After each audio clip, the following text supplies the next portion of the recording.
हमारे चैनल को सब्सक्राइब करें और बेल आइकन दबाएं। मैं हूं दयानंद शेट्टी और आप मुझे इंस्पेक्टर दया के नाम से जानते हैं।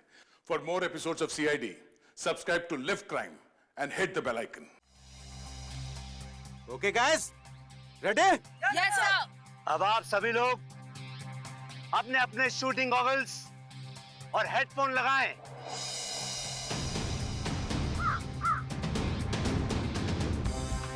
अब आप सभी लोग अपने अपने बंदूक उठाएं। देखता हूं कौन कितना बड़ा निशानेबाज है। 1 2 3।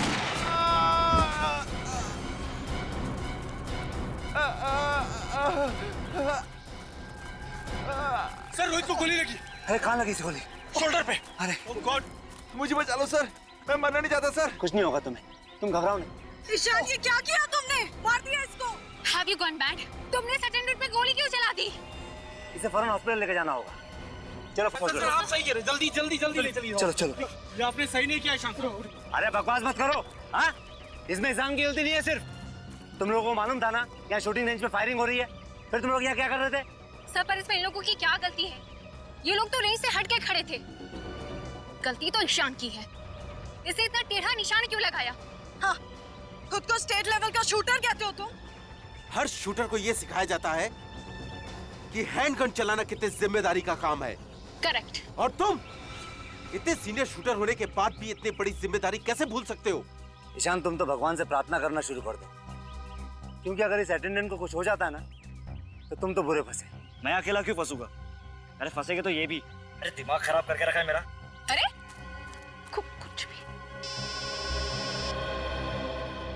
गोली मारती ऊपर से। कौन बोल रहा है? हैं?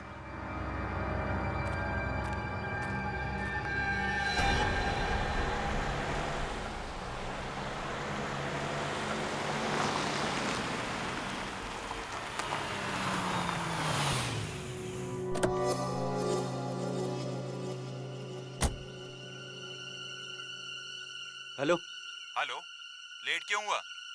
लेट क्यों हुआ? रास्ते में ट्रैफिक बहुत था, आ गया हूं ना। अंदर आ जाओ। अंदर? मैं अंदर आ गया हूं। सामने एक रूम दिख रहा है? हाँ दिख रहा है।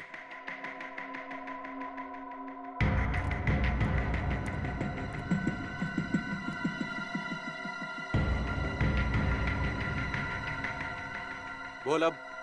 सामने टेबल पर एक फोन रखा है। जब तक इसकी घंटी नहीं बजती हिलना नहीं यहाँ से। ए सुन, तू मेरे साथ क्या कठपुतली का गेम खेल रहा है? जितना बोलता हूँ उतना कर। अपना मोबाइल फोन निकाल के रख बाहर।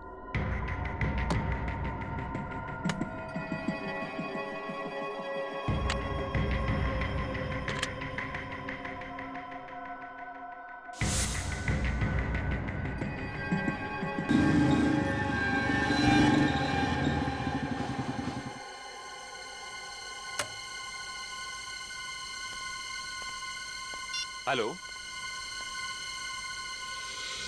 हाँ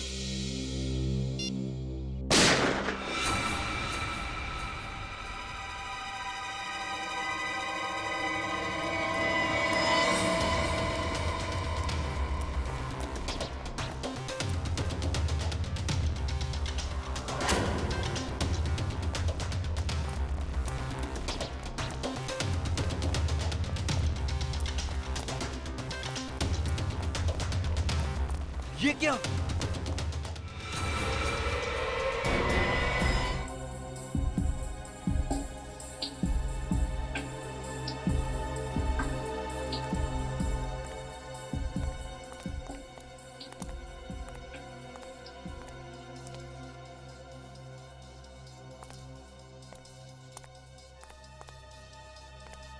तुम यहाँ क्या कर रहे थे?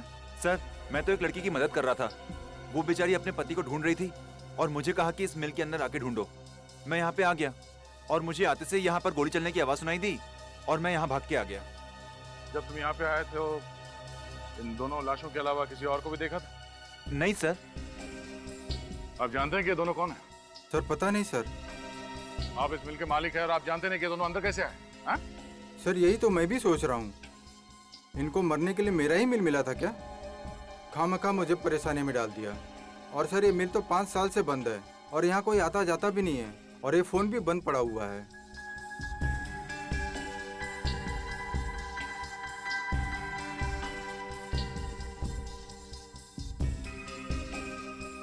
कोई वॉचमैन नहीं है यहाँ पे? सर था एक वॉचमैन, लेकिन बच्चों की छुट्टियां होने की वजह से वो 1 महीने पहले गांव चला गया।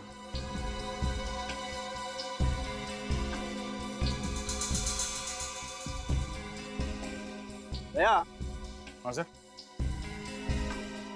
भैया जिस तरीके से ये लाशें पड़ी हुई हैं और जैसे गोली लगी है इस आदमी को, लगता है उस औरत ने ही गोली चलाई है इस पर। और उसके बाद इस औरत ने आत्महत्या कर ली। तो क्या इन दोनों को गोलियां उसी गन से लगी हैं? अब ये तो बैलिस्टिक रिपोर्ट के बाद ही पता चलेगा। सर एक और बात समझ में नहीं आ रही। अगर उस औरत को इस आदमी को मारकर आत्महत्या ही करनी थी तो इस मिल में ये टेबल, कुर्सी, फोन, इस सब का इंतजाम क्यों किया होगा? ये वैलेट मिला इसके पास। इस आदमी का नाम ज्ञान है सर, जू में रहता है। और इस औरत की तस्वीर इसके वॉलेट में है सर। सर कहीं ये प्यार का मामला तो नहीं? हो सकता है, पर उसके लिए ये सब तामझाम करने की क्या जरूरत थी? सर एक और बात, मैंने इस ज्ञान का मोबाइल फोन चेक किया। इसमें आखिरी 15 कॉल्स किसी प्राइवेट नंबर से आए हैं। प्राइवेट नंबर से? इस ज्ञान का इतिहास निकालना पड़ेगा, तभी पता चलेगा कि वो औरत है कौन और उसने इसे क्यों मारा। आप लोग इन्हें पहचानते हैं? ज्ञान जी? नहीं सर, ये नहीं हो सकता सर। इन्हें किसने मार दिया? इनकी तो किसी से कोई दुश्मनी भी नहीं थी। ये कौन है? जी ये रूपल जी है, ईशान की मम्मी। आप में से कोई बता सकता है कि ज्ञान जी और रूपल जी के बीच में क्या संबंध है?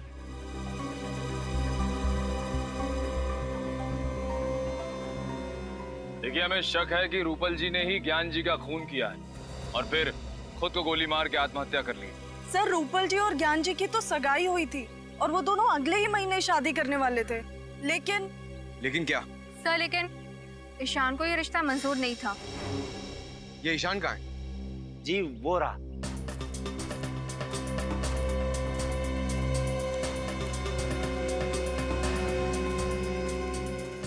क्या हुआ सर? आपने इतना अर्जेंटली क्यों बुलाया? और ये लोग कौन है? हम लोग सीआईडी से। ईशान, हमें आपसे आपकी माँ रूपल जी और ज्ञान जी के बारे में कुछ बातें करनी है। देखिए सर, आपको मेरी मम्मी के बारे में जो पूछना है पूछिए, मगर मुझे ज्ञान जी के बारे में कोई बात नहीं करनी। देखिए ईशान, खून का मामला है, थोड़ा तो कोऑपरेट करना पड़ेगा। खून? किसका खून? ज्ञान जी का। क्या? पवन मिल्स में हमें उनकी लाश मिली है, किसी ने उन्हें गोली मार दी है और हमें तो मैं क्या करूं? मैं मानता हूं कि मैं उनसे नफरत करता था, पर मैंने उन्हें नहीं मारा। जी नहीं, आपने नहीं, लेकिन आपकी माँ ने उन्हें मारा और उसके बाद उन्होंने आत्महत्या कर ली। क्या? माँ ने आत्महत्या? ये आप क्या कह रहे हैं सर? सर मेरी ईशान, मैं आपका दर्द समझ सकता हूँ। क्या आपको लगता है कि आपकी माँ ने आत्महत्या की होगी? बिल्कुल नहीं सर। सर वो तो कितने खुश थी सर, हमेशा की तरफ टाइम पे उठी भी, योगा की और 9 बजे ऑफिस के लिए निकल गई। सर ये नहीं हो सकता सर। संभालिए अपने आप। आपको ज्ञान जी के बारे में जो कुछ भी पता है प्लीज हमें बताइए। मैं आपको बताता हूँ। यहाँ पर एक छोटा सा हादसा हुआ था जिसमें एक अटेंडेंट को हल्की सी चोट लग गई थी। उस अटेंडेंट को जब हॉस्पिटल ले जा रहे थे तब ज्ञान जी को एक फोन आया। वो फोन सुनते ही ज्ञान जी बहुत घबरा गए थे। नर्वस होकर तुरंत ही यहाँ से चल दिए। गए कहाँ थे आपको पता है? जी नहीं, कहाँ गए इसका पता नहीं चला। कितने बजे गए थे ज्ञान जी यहाँ से? तकरीबन 12 बजे। सर ईशान सर पहले ही चले गए थे, ज्ञान जी से भी पहले। सर रूपल जी ऑफिस गई थी और ज्ञान जी शूटिंग रेंज से निकले। फिर ये लोग पवन मिल्स कैसे पहुंचे? और फिर ज्ञान जी को फोन किसने किया होगा? लेकिन ज्ञान जी को मारने के बाद रूपल जी ने आत्महत्या क्यों कर ली? इन सभी सवालों के जवाब हमें ढूंढने हैं।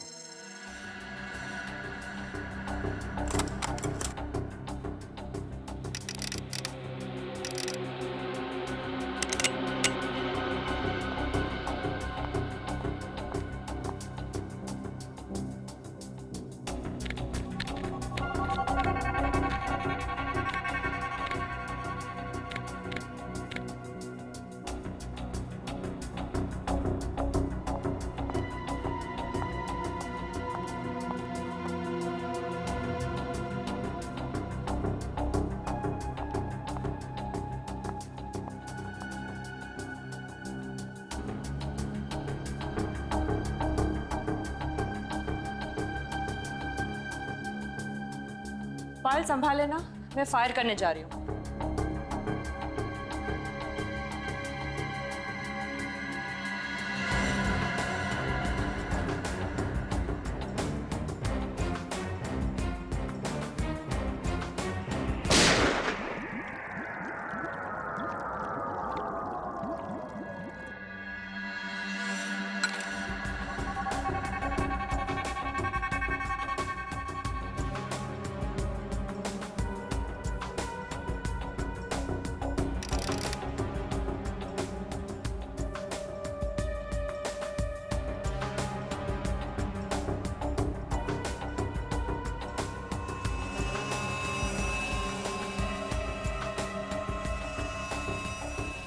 मैम, हाँ ये देखिए, 3 घंटे में 3 बार रिपोर्ट निकाली, फिर भी रिजल्ट वही आ रहा है। क्या रहा रिजल्ट? मैम आप खुद चौंक जाएंगी, देखिए तो सही। ये देखिए। अरे ये क्या? जो सोचा था उसका बिल्कुल उल्टा निकला। रूपल की मौत ज्ञान जी की मौत के 6 घंटे पहले हुई है। चेक कर लो अच्छी तरीके से, देखो कुछ मिलता है क्या। तो मुझे ऐसा लगा कि मैडम अपने फार्म हाउस में आराम करने गई होगी। तो अक्सर शनिवार रविवार जाया करती थी। आप उनके ड्राइवर हैं, आपको लेकर नहीं जाती थी क्या? तो जाती थी साहब, लेकिन इस बार पता नहीं। साहब, उनकी मौत कैसे हुई? उनके सिर पे गोली लगी है और ज्ञान जी के सीने में। हमेशा क्या कि उन्होंने आत्महत्या की है। नहीं साहब, वो आत्महत्या क्यों करेंगी? क्या? ये तो पता चल ही जाएगा।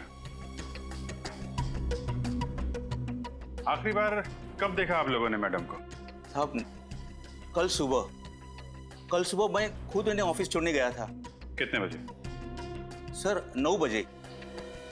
9 बजे। उसके पहले और उसके बाद में क्या क्या हुआ याद करके बताओ। जो चीज तुमको जरूरी नहीं लगे वो भी बताना, सब कुछ डिटेल में। ओके साहब, वो दिन मैडम लेट उठी थी, फिर जल्दी जल्दी तैयार हो गई और बगैर नाश्ता किए ही गाड़ी में आके बैठ गई। फिर 9 बजे मैं उन्हें ऑफिस लेके गया। फिर मैडम का 10:30 बजे फोन आ गया कि गाड़ी निकालो। फिर मैं उन्हें जंबो मॉल लेके गया। Jumbo mall? सुबह सुबह ऑफिस का काम छोड़ के 10:30 बजे वो मॉल चली गई? साहब मुझे भी बड़ा अजीब सा लगा, क्योंकि वो मुझे अपने साथ लेकर नहीं गई। क्यों? तुम्हें साथ क्यों लेके जाएंगे? पिछले 3 सालों से वो मुझे अपने साथ लेकर जाती थी, उनका सामान उठाने के लिए। अच्छा, मतलब मॉल जाने का कोई प्लान नहीं था उनका, अचानक चली गई वहां पे। सर सर लगता है रूपाली जी आत्मघाती स्वभाव की थी। ये देखिए, नाइट स्लीप 30 mg। ये नींद की गोली है सर, बहुत पावरफुल। डॉक्टर कुंदन, साइकोथेरेपिस्ट, पिछले 1 साल से दवाई खा रही है।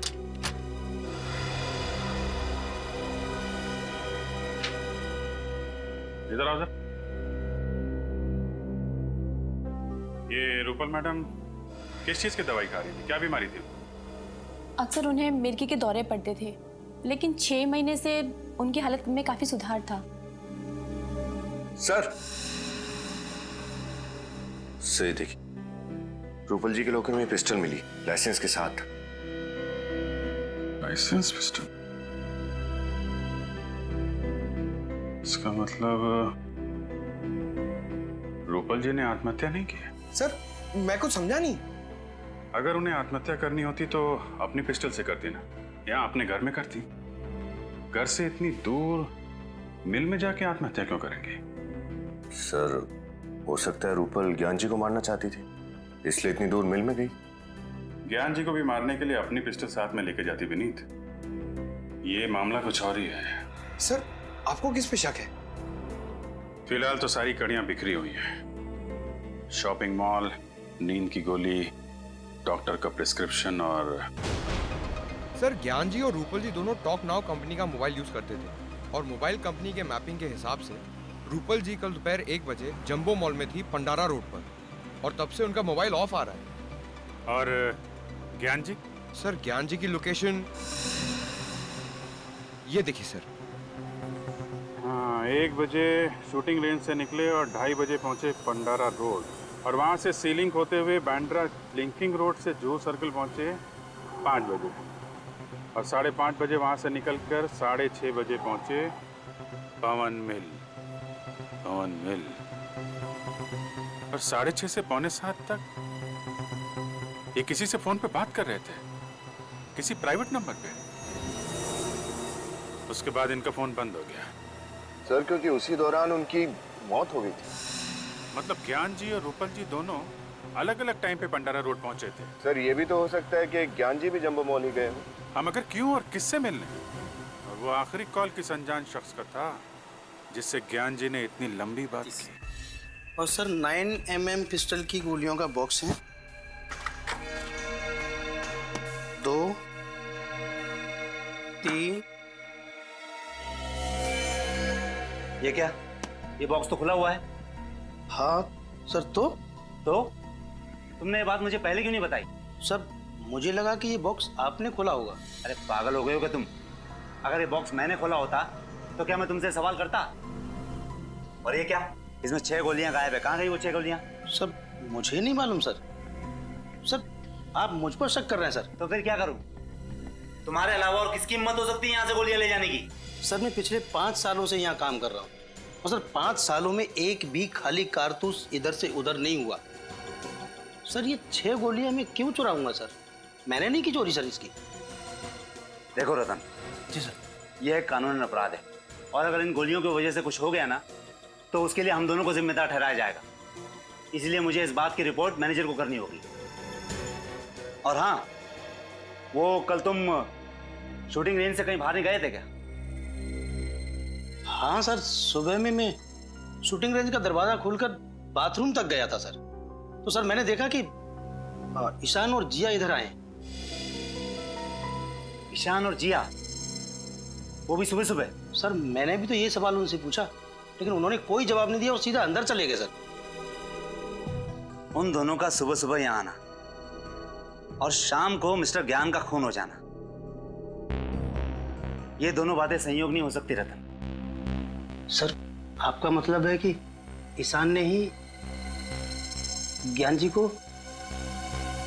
डॉक्टर तारिका प्लीज मजाक मत कीजिए, ये हो ही नहीं सकता।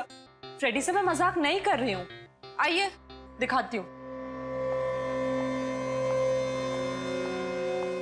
ये देखिए, रूपल की मौत दोपहर को 1 और 2 बजे के बीच हुई थी और ज्ञान जी को शाम को 6 और 7 बजे के बीच मारा गया था, ठीक उसी गन से जो गन हमें रूपल के हाथों से मिली थी। तो मतलब पहले रूपल जी का खून किया गया दोपहर को, और उसके बाद ज्ञान जी को मारा गया शाम को, और फिर उसी गन को मरी हुई रूपल के हाथों में थमा दिया। मतलब रूपल जी ने आत्महत्या नहीं की है, किसी ने प्लानिंग के साथ खून किया है उसका। हाँ, इस बात को साबित करने के लिए मेरे पास सबूत है। रूपल के पेट में से मुझे अजीनोमोटो, सोया सॉस और विनेगर के कुछ अंश मिले। डॉक्टर तारिका, ये सारी चीजें तो चाइनीज खाने में होती है ना? हाँ फ्रेडी सर, रूपल ने मरने से पहले चाइनीज खाना खाया था और इसके पेट में से मुझे भारी मात्रा में सिपोक्सिन मिला है, जो नींद की दवाई बनाने में इस्तेमाल किया जाता है। मतलब इन्होंने नींद की गोली ली थी या धोखे से दी गई थी ये तो नहीं बता सकते, लेकिन जाहिर है जो इंसान नींद में होता है वो आत्महत्या तो नहीं कर सकता, क्योंकि मानसिक तौर पे वो इतना होश में ही नहीं होता है कि वो आत्महत्या कर सके। सर जहां पर रूपल जी ने चाइनीज खाना खाया था वो नींद की गोलियां शायद वहीं पे दी गई होगी। हो सकता है फ्रेडी। दया सर को इन्फॉर्म कर देता हूँ। हेलो दया सर। सर, हम एक चाइनीज रेस्टोरेंट में तो पूछ चुके हैं, वहाँ किसी ने रूपल जी को नहीं पहचाना। देखते हैं शायद यहाँ कोई पहचान ले। ध्यान रखना आगे जैसे कोई गलती नहीं होनी चाहिए। जी साहब। Sir table for couple sir. नहीं, हम लोग खाना खाने नहीं आए, कुछ सवाल पूछने हैं। सवाल? कैसा सवाल? देखिए हम लोग CID से हैं। Sorry sir. आप सॉरी क्यों बोल रहे हैं? हमें थैंक यू बोलने का मौका दीजिए। अच्छा ये बताइए कि परसों दोपहर को एक आदमी और एक औरत यहाँ खाना खाने के लिए आए थे और उसी दिन उनका खून कर दिया। श्रेया? खून? जी। ये दो। शैलेश। हाँ सर बोलिए। कल ये दोनों हमारे रेस्टोरेंट में आए थे ना? अरे ये औरत जिसने शेजवान फ्राइड राइस और मंचूरियन ग्रेवी का ऑर्डर दिया था और खाते खाते उनको चक्कर भी आया था, खुद भी गिर गई थी और प्लेट भी नीचे गिरा थी। हाँ सर, इसी की वजह से तो आपने रसोइया को डांटा भी था। साथ में आदमी भी था ये? नहीं साहब, आदमी ये नहीं था, आदमी और कोई था। 30-32 साल उम्र होगी और पढ़ा लिखा लग रहा था। वो दोनों कितने बजे आए थे? करीब 12 बजे। दोनों खाना खा रहे थे कि अचानक मैडम बेहोश होकर गिर गई। हम सब बहुत घबरा गए, लेकिन वो आदमी बिल चुकाकर फटाफट मैडम को लेकर निकल गए यहाँ से। मतलब औरत जानबूझ के बेहोश नहीं हुई है, नींद की दवाई दी गई थी उसे। पेमेंट कैसे किया इन लोगों ने? क्रेडिट कार्ड से सर। क्रेडिट कार्ड से? क्रेडिट कार्ड की डिटेल चाहिए हमें जल्दी। ये गोली आप लोगों में से कोई पहचानता? यह है बैलिस्टिक रिपोर्ट। जो 6 गोलियां शूटिंग रेंज से गायब हुई हैं, ये उनसे मैच करती है।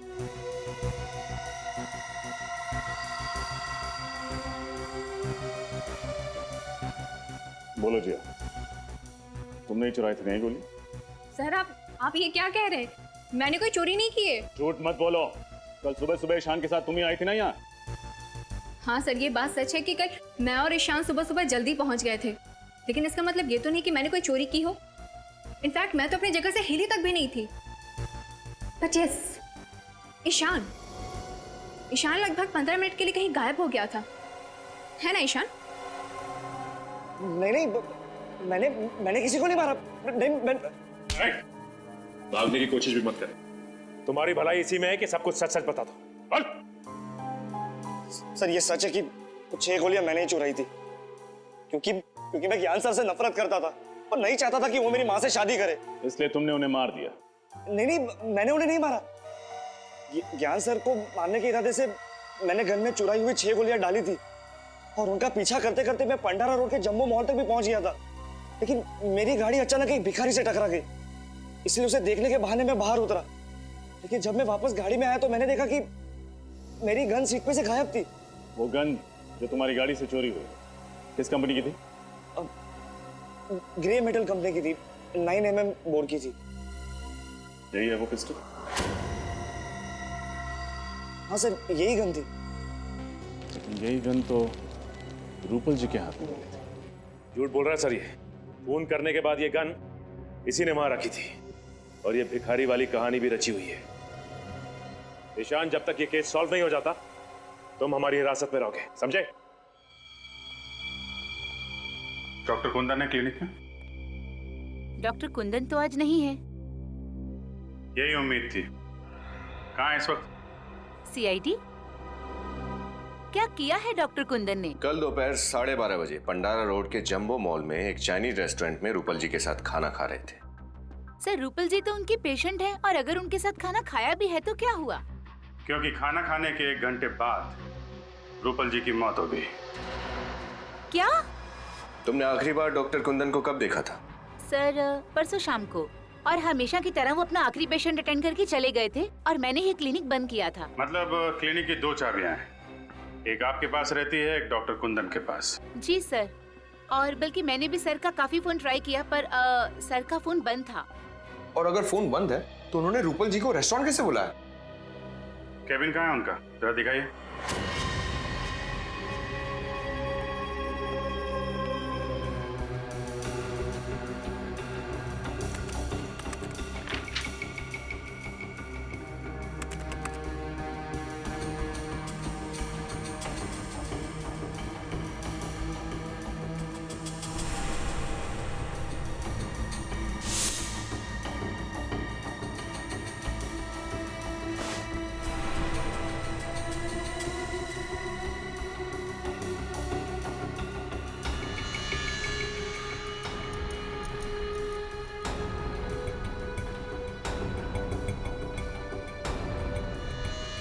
ये खून से सने हुए बाल क्या कर रहे हैं यहाँ पे?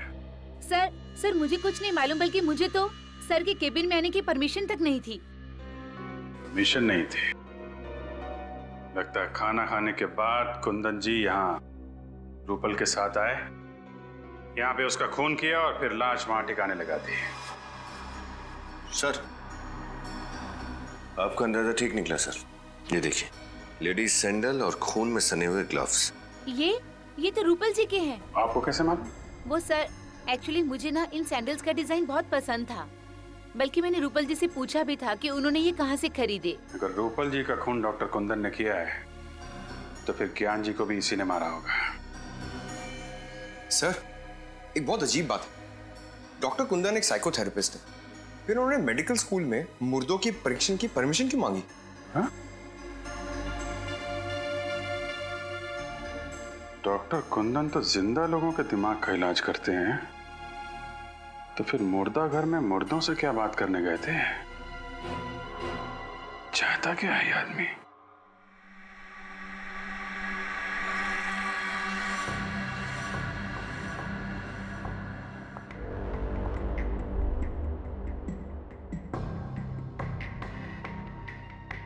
डॉक्टर तारिका, कौन सी नई बात पता चली?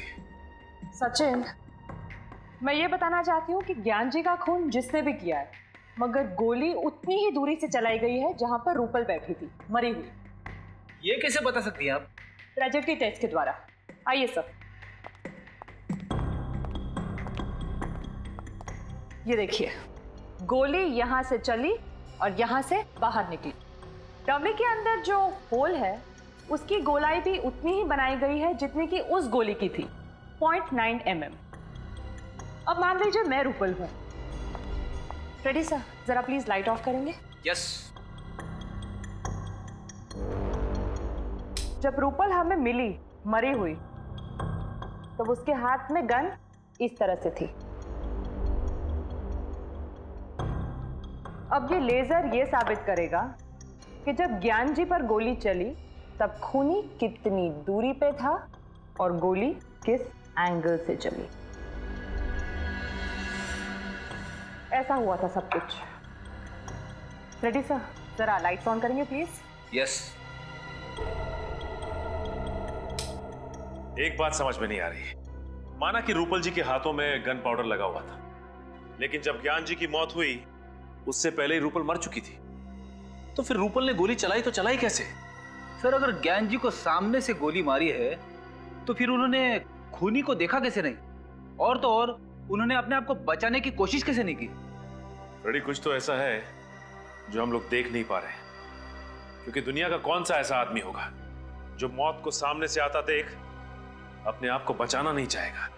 आप सब लोग मेडिकल स्टूडेंट्स हैं, इसलिए रिगर मॉर्टिस की थ्योरी के बारे में तो आप सब लोगों को बहुत अच्छी तरह पता है। आज हम प्रैक्टिकली देखेंगे कि रिगर मॉर्टिस आखिर कैसे होता है। किसी भी आदमी के मरने के बाद उसके शरीर में केमिकल चेंजेस कैसे आते हैं। उसके मरते ही कुछ घंटे के अंदर उसका ब्लड ठंडा हो जाता है और उसके शरीर के अलग अलग हिस्से सिकुड़ जाते हैं। लगभग 3 घंटे बाद रिगर मोर्टिस का असर शुरू होता है और इसकी शुरुआत चेहरे से होती है और तकरीबन 12 घंटे बाद शरीर का पूरा खून जम जाता है और शरीर इतना ठंडा पड़ जाता है कि इसे हिला पाना नामुमकिन होता है। सर, 48 घंटे से लेकर 60 घंटे के अंदर तक शरीर का सड़ना और गलना भी शुरू हो जाता है ना? करेक्ट, लेकिन इतने घंटे तक हम वेट नहीं कर सकते।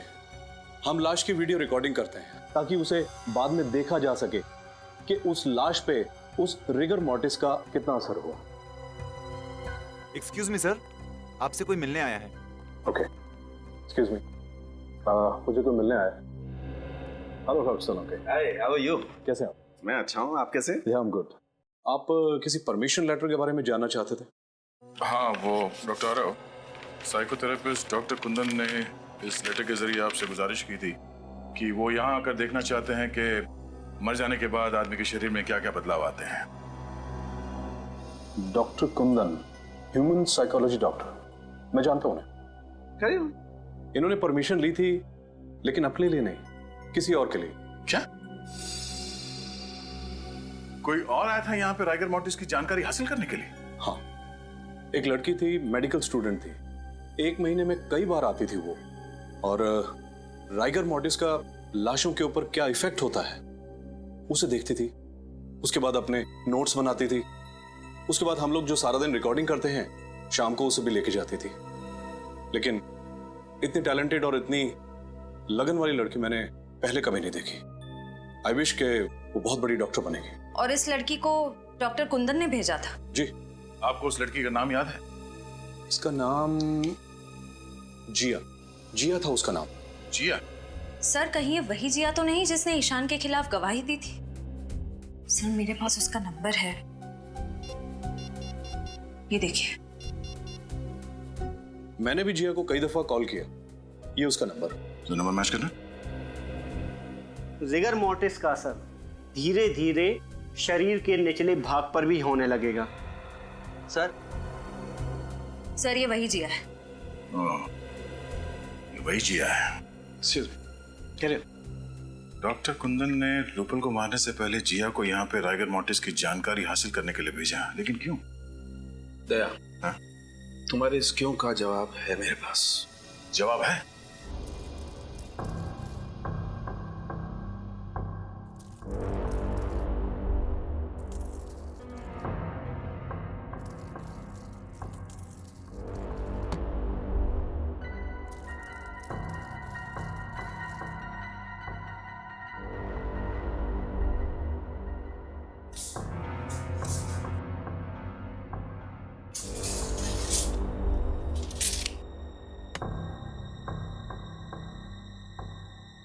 तो सब कुछ वैसे के वैसे ही सेट हो गया है जैसे कि लाशें हमें मिली थी। गुड। अब एक काम करो, तुम श्रेया के साथ लाश को ले आओ। चलो।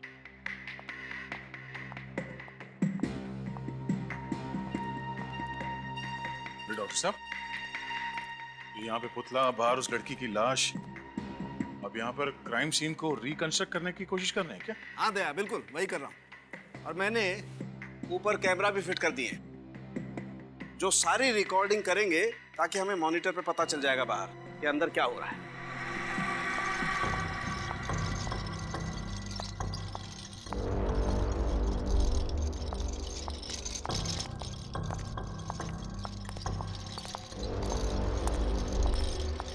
सालुंखे सर, इस औरत की लाश का क्या करेंगे आप? अभी पता चल जाएगा श्रेया। तुम एक काम करो, इस लाश को उस कुर्सी पर ठीक वैसे ही बैठा दो जैसे रूपल की लाश मिली थी। ओके। और जल्दी करो, इसे मरे हुए 2 घंटे 45 मिनट हो चुके हैं। 15 मिनट में राइगर मॉर्टिस सेट हो जाएगा। Quick, fast. Okay. Good.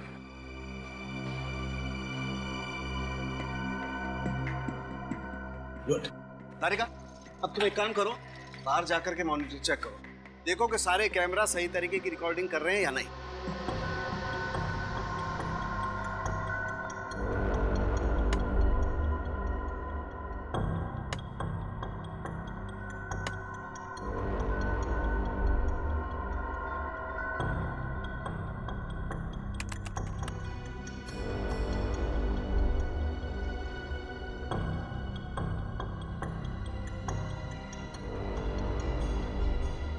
Shreya, एक काम करो, इसके हाथ में वो गन वैसे ही पकड़ा दो जैसे रूपल के हाथ में थी। क्विक।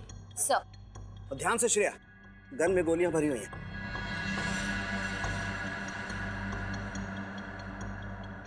दया, बॉक्स में एक लकड़ी का पीस होगा, देखो जरा।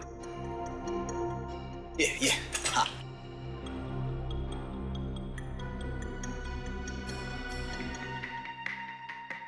दया, लाश में राइगर मॉर्टिस सेट होना शुरू हो गया। अच्छा, तो सर मॉनिटर रूम में चल के देखते हैं आपकी मेहनत क्या रंग दिखाती है। चलो। दया, जैसे जैसे राइगर मॉर्टिस लाश के चेहरे से उसके हाथों पर आता जाएगा, वैसे वैसे खूनी का चेहरा आईने की तरह साफ होता जाएगा। सर, जब ज्ञान जी को गोली लगी थी उस वक्त रूपल जी की मौत करीब 6 घंटे हो चुके थे, तो क्या हमें और 3 घंटे इंतजार करना पड़ेगा? इंतजार तो करना पड़ेगा दया। खूनी के दिमाग को परखना है तो थोड़ा इंतजार तो करना पड़ेगा। क्या सोच रहे हैं सर? श्रेया, अगर ये खून पहले से प्लान था तो हो सकता है कि चिंटू को यहाँ पे जानबूझ के भेजा गया हो। चिंटू का यहाँ पे आके लाश देखना भी प्लान हो। क्योंकि अगर चिंटू यहाँ पर नहीं आता तो हमें पता नहीं चलता इस लाश के बारे में। हो सकता है सर, लेकिन चिंटू कह रहा था कि उसे यहाँ किसी औरत ने भेजा था। हो सकता है खूनी कोई औरत ही है। इस केस में 2 औरत है, एक ये रूपल जो मर चुकी है और दूसरी ओह नो, इस चिंटू को फौरन यहाँ बुला।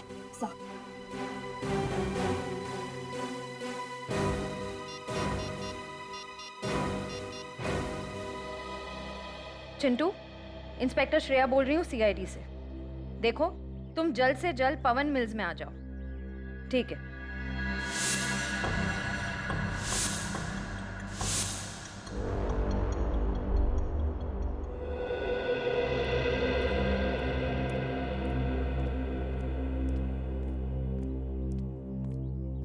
मैंने कुछ नहीं किया सर, मैंने जो कुछ देखा था आपको बता दिया। देखो चिंटू, घबराओ मत। तुमने बताया कि एक लड़की तुम्हें यहाँ पे लेके आई। जी सर। उस लड़की को देखोगे तो पहचान लोगे? हाँ? क्या ये लड़की थी वो? सर ये वही है सर। पक्का यही थी वो? यही है। इसका मतलब दोनों खून के पीछे जिया है।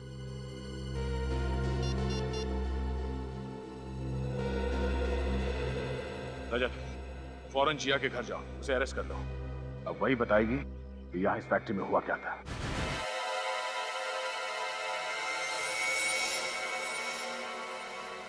सीआईडी? वो भी इस वक्त? जिया जी, इतनी रात को आप शूटिंग रेंज में हो सकती हैं, तो हम क्यों नहीं? क्या मतलब क्या है आपका? मतलब ये कि आप एक मेडिकल स्टूडेंट हैं और एक मेडिकल स्टूडेंट को गन्स और गोलियों में दिलचस्पी। क्यों? मुझे शूटिंग का शौक नहीं हो सकता है क्या? हो सकता, लेकिन मुर्दा घरों में जाकर रेगा मोटिस की पढ़ाई करना, ये बात कुछ हजम नहीं हुई। पवन मिल्स में एक आदमी को भेजना, ये बात भी कुछ हजम नहीं हुई जिया जी। मतलब आप लोगों को सब पता चल गया? जी हाँ, और हम ये भी जानते हैं कि तुम्हारे साथ एक और आदमी भी है जो तुम्हें ये सब काम करवा रहा है। बताओ कौन है वो? जी वो मैं।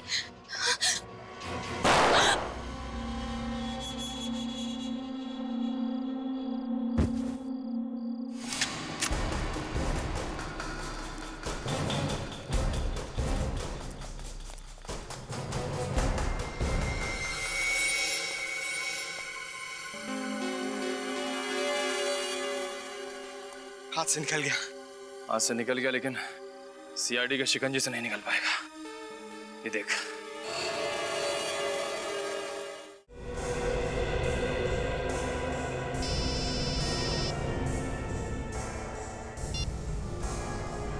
हेलो। हाँ? क्या? ठीक है, तुम उस गन को संभाल के रखना, वो गन ही हमें खूनी तक पहुंचाएगी। ओके।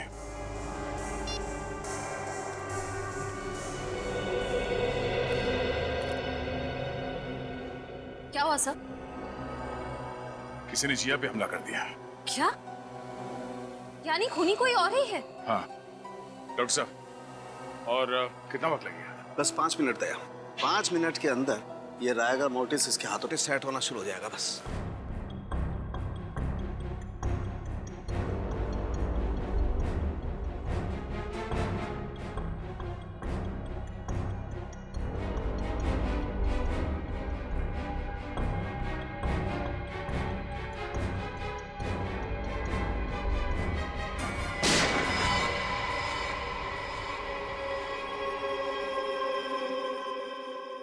ये देख, ऐसे हुई थी मौत। पर अगर ज्ञान जी के सामने रूपल जी की लाश थी तो उन्हें वो लाश दिखी कैसे नहीं? इसका मतलब है जरूर कुछ तो होगा ज्ञान जी और रूपल जी के बीच, जिसकी वजह से ज्ञान जी को रूपल जी की लाश नहीं दिखी। लेकिन क्या? अंदर चल के देखते हैं सर।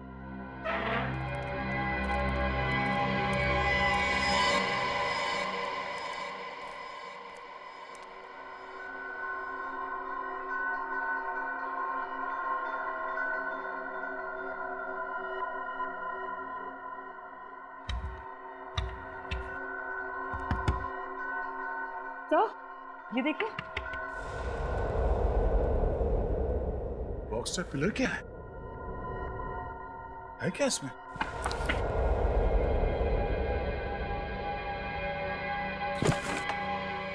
अरे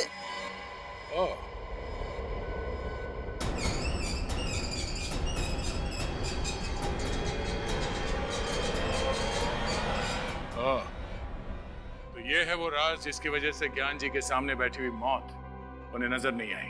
ये पर्दा। देखो दया, ये छेद देख रहे हो पर्दे पे? पर्दे पर ये छेद गोली लगने की वजह से हुआ है। ये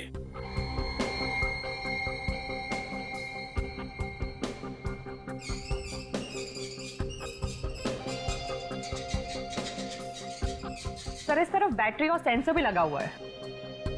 बैटरी और सेंसर? ओह, यानी कि जैसे ही गोली चली इस पर्दे पे झटका लगा और उस सेंसर को पता चल गया और ये पर्दा बंद हो गया। इसीलिए जब हम लोग यहाँ पर आए थे तो हमें ये पर्दा नहीं दिखा। तो शायद जब ये गोली चली ज्ञान जी के ऊपर, खूनी यहीं पर था। तो सोच समझ के प्लानिंग की है उसने। मगर सर ये किसका काम हो सकता है? वही जिसे गन्स, गोलियां और राइगर मॉर्टिस की बहुत अच्छी जानकारी है, और वो एक ही आदमी हो सकता है। अनिकेत सर जो सिखा रहे हैं वो ध्यान से नहीं सीखोगे तो जिसने रूपल जी का और ज्ञान जी का खून किया उसके जैसा शार्प शूटर कैसे बनोगे? अरे सर, ये किसी का खून तो क्या, अंधेरे में किसी को जख्मी भी नहीं कर सकती है। सर जिया ठीक तो है ना? जिंदा है, लेकिन अफसोस की बात यह है कि खूनी अभी भी पकड़ा नहीं गया। सर तो फिर आप लोग खूनी को पकड़ते क्यों नहीं है? आप जानते हैं खूनी कौन है? खूनी को मैं नहीं तो सर। मगर हम जानते हैं कि खूनी इसी शूटिंग रेंज में। आप हम लोगों पे शक कर रहे हैं? शक ही नहीं, पूरा यकीन है कि खूनी आप ही में से कोई एक है। कौन है वो? पहले आप ये बताइए कि शूटिंग रेंज में बिना चेकिंग के गोली या गन लाना या ले जाना मुमकिन है? नहीं, बिल्कुल नहीं, क्योंकि हमारी सिक्योरिटी बहुत चुस्त है। बिल्कुल सही कहा आपने। अब जरा ये देखिए, ये वही गन है जिससे जिया पर हमला हुआ था। क्या इस तरह की गन आपके शूटिंग रेंज में इस्तेमाल होती है? नहीं सर, इस तरह की गन तो हमारे यहाँ पर इस्तेमाल नहीं होती। तो फिर ये गन शूटिंग रेंज के अंदर आई कैसे? अच्छा, आप ये बताएंगे कि यहाँ पे कोई ऐसा आदमी है जिसकी इस शूटिंग रेंज में आते वक्त सिक्योरिटी जांच नहीं होती है? हाँ सर, एक तो ज्ञान जी और दूसरे अनिकेत सर। जब जिया पर हमला हुआ तब ज्ञान जी तो जिंदा थे नहीं, तो बचे सिर्फ अनिकेत सर।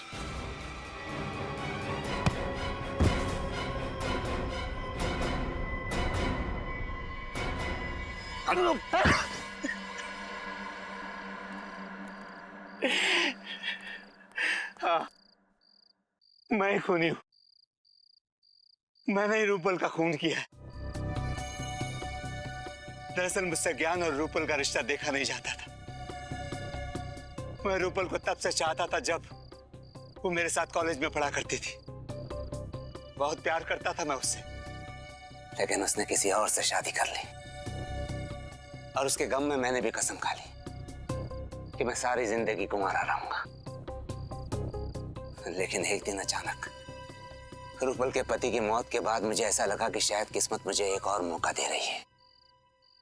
लेकिन इससे पहले कि मैं अपने दिल की बात रूपल को कहता, यह ज्ञान बीच में आ गया और मेरी आंखों के सामने मेरा प्यार और उसकी बेशुमार दौलत मेरे हाथों से खिसकती नजर आई।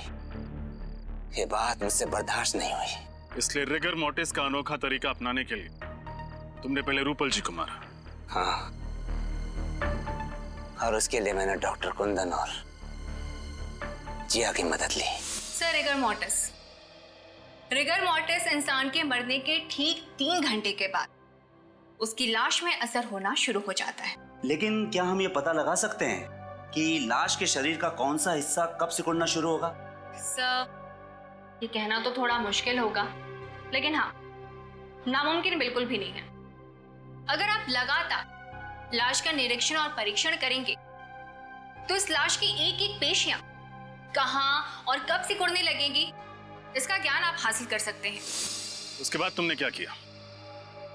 फिर मैंने रूपल की लाश को ले जाकर पवन मिल्स में रख दिया।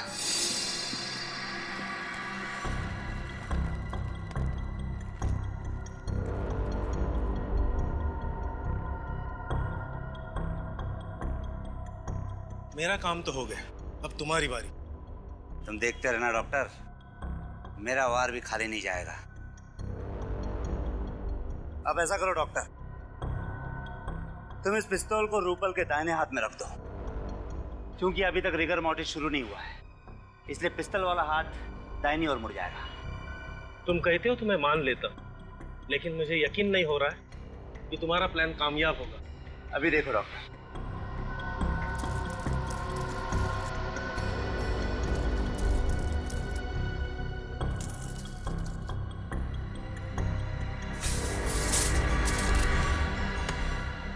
देखा डॉक्टर, जब अकल, हुनर और कोशिश ये तीनों एक ही जगह जमा हो जाती है ना, तो वहां पे सिर्फ एक ही चीज मिलती है, कामयाबी।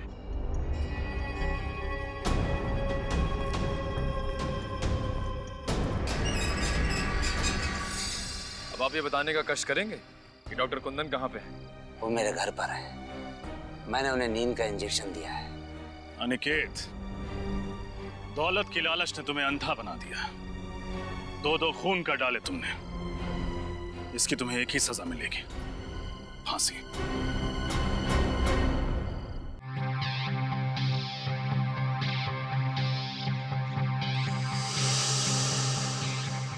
Role sound. Scene 29 shot 3 take 1 action.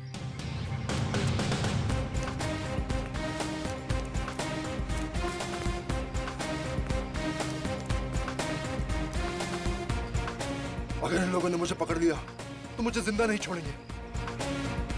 मुझे कैसे भी पुलिस को फोन कर इस ड्रग डील के बारे में इन्फॉर्म करना चाहिए। कहाँ जाऊं? हाँ हाँ, फोन बूथ।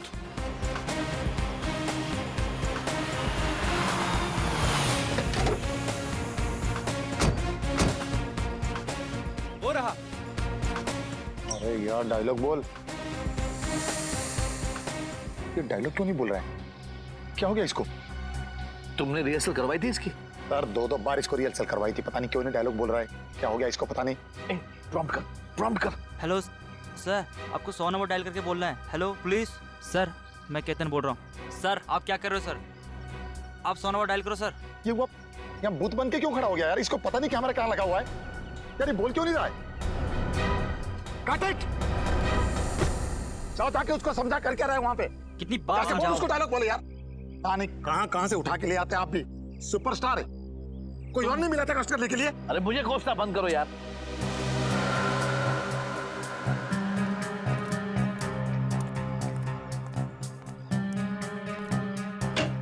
सर आप डायलॉग बोल क्यों नहीं रहे हो सर? सर सर क्या हुआ सर? सर ओ सर सर। अरे क्या हो गया इनको? लगता है बेहोश हो गए। देखो, अरे कोई डॉक्टर को बुलाओ। क्या हो गया इसे? अरे होश में लाओ इसे। अरे कोई पानी तो दो इसे। अरे इसे होश में लाओ। मेरे करोड़ों रुपए लगे फिल्म में, मैं लूट जाऊंगा, बर्बाद हो जाऊंगा। इसे होश में लाओ। सर उठिए सर। क्या हुआ सर? एक काम करो, डॉक्टर को फोन करो। कोई डॉक्टर को फोन करो। सर रौनक सर तो मर चुके सर। क्या? हाँ सर। ऐसे कैसे मर गया? अरे बल टेलीफोन बूथ में कोई मर सकता है क्या?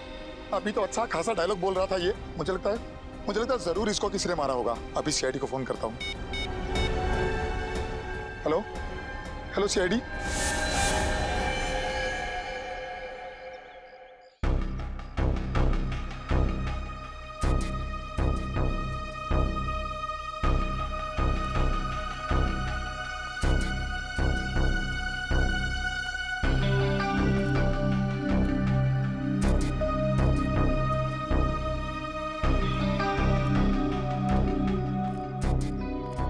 ना कोई चोट का निशान है, ना कोई घाव है, खून का एक धब्बा तक नहीं कहीं पर भी। फिर भी इसकी मौत हो गई कैसे?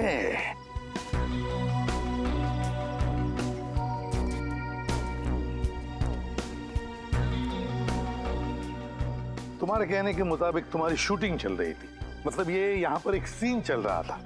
उस सीन में रौनक वहां से दौड़ के आया और या इस टेलीफोन बूथ में घुसा और फिर वहां खड़े खड़े मर भी गया। हाँ सर, मेरे बार बार डायलॉग प्रॉम्प्ट करने के बाद भी वहाँ से कोई रिस्पांस नहीं आ रहा था सर। फिर मैंने टेलीफोन बूथ का दरवाजा खोला सर, फिर वो मेरे ऊपर ही आकर गिर पड़े।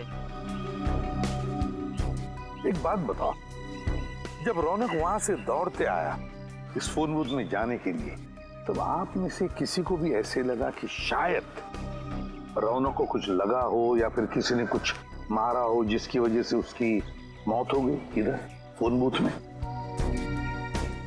नहीं सर, किसी ने उस पर कोई वार नहीं किया। क्या फोन बूथ के अंदर कुछ था जिसे हमारे आने से पहले आपने मिटा दिया हो? नहीं सर, किसी ने किसी भी चीज को हाथ नहीं लगाया। बड़ी अजीब बात है, किसी ने किसी भी चीज को हाथ नहीं लगाया, ना रौनक के साथ यहाँ पर कुछ भी हुआ, फिर भी उसकी मौत हो गई। कैसे? सर ये मरा नहीं है, जरूर इसे किसी ने मारा। वैसे आप कौन हैं? सर मैं इस फिल्म का प्रोड्यूसर हूँ। अच्छा, तो इस फिल्म के प्रोड्यूसर आप हैं और आप डायरेक्टर हैं। क्यों ये प्रोड्यूसर साहब ऐसा क्यों कह रहे हैं कि रौनक की मौत नहीं, उसे किसी ने मार डाला? सर मुझे कुछ नहीं पता सर मैं तो वहां बैठा अपना शॉट ले रहा था। रौनक जी अचानक से दौड़ते हुए और खड़े खड़े उनकी मौत हो गई। तुम्हें कुछ नहीं पता, यहाँ पर किसी को भी कुछ भी नहीं पता, फिर भी रौनक की मौत हो गई। सर हमने सुना है कि मिस्टर रौनक की हत्या हुई। आप लोग अंदर कैसे आ गए? सर हमने सुना है इस फिल्म के लिए आपने करोड़ों रुपए का फाइनेंस लिया था। अगर रौनक जी की फिल्म रिलीज नहीं हुई तो क्या आपका दिवाला निकल जाएगा? ये किस तरह के सवाल कर रहे हैं आप लोग? और आप लोग अंदर आए कैसे? सिक्योरिटी इन्हें अंदर कैसे आने दिया? सर आप बताइए। सर आप बताइए। सर देखिए तहकीकात जारी है, जैसे कुछ मिल जाएगा हम आपको इन्फॉर्म कर देंगे। तब तक हमें जरा अपना काम करने दीजिए। Thank you very much. आप पंकज, कुछ मिला? नहीं सर, बूथ में कोई भी निशान या सबूत नहीं है। हाँ सर, सब कुछ ठीक ठाक है सर। लाश को फोरेंसिक लैब भेज दो। सर आप मेरा विश्वास कीजिए, इसे मारा गया है, इसका खून हुआ है। वो तो हम पता लगा ही लेंगे कि रौनक का खून हुआ है या नहीं, और अगर खून हुआ है तो ये भी पता लगा लेंगे कि रौनक का खून किया किसने है। समझे आप?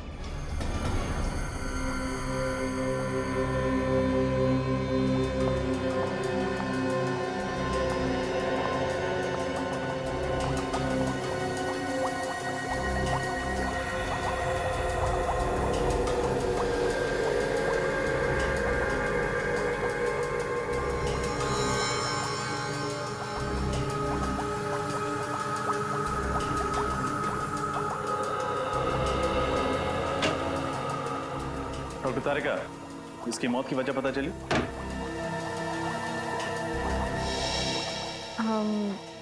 इसकी मौत दिल के दौरे की वजह से हुई है क्या? नहीं। तो फिर क्या वजह? ब्रेन हेमरेज, दिमाग में खून जम जाने की वजह से मौत हुई है इसकी। लेकिन ब्रेन हेमरेज कैसे हुआ? एग्जैक्टली, इसके सर पर कोई चोट का निशान तो है नहीं, मतलब किसी ने इसके सर पर वार नहीं किया। ये बताना थोड़ा मुश्किल है।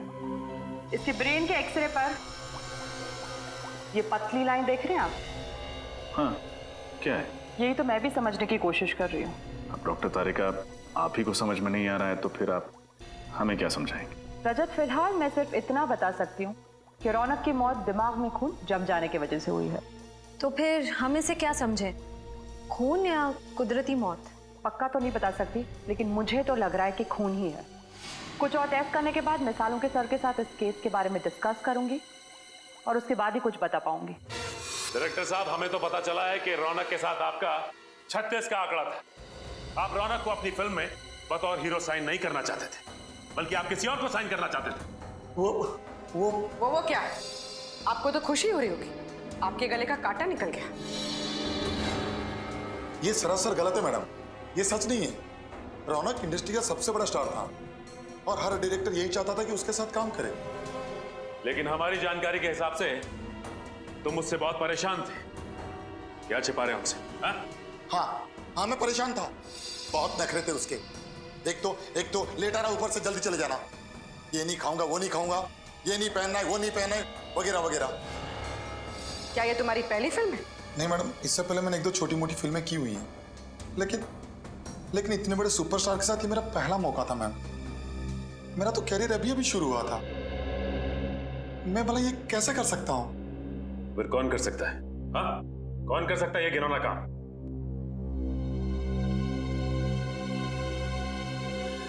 संकेत, ये क्या बकवास कर रहे हो तुम? कहीं पागल तो नहीं हो गए? मैं पागल नहीं हूँ सर आप इनसे खुद ही पूछ लीजिए।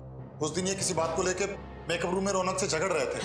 क्या इनका और रौनक का झगड़ा हुआ था आपस में? जी सर। तुम्हारा दिमाग खराब तो नहीं हो गया? जो मन में आए वो बगे चले जा रहे हो। देखिए सर, मेरे और रौनक के संबंध बहुत अच्छे थे, बल्कि मेरे पिताजी ने रौनक के पिताजी के साथ काम भी किया था। मैंने रौनक को खुद इस पिक्चर के लिए साइन किया था, क्योंकि मैं ये बात जानता था कि रौनक अगर ये फिल्म करेगा तो मेरी फिल्म सुपरहिट हो जाएगी।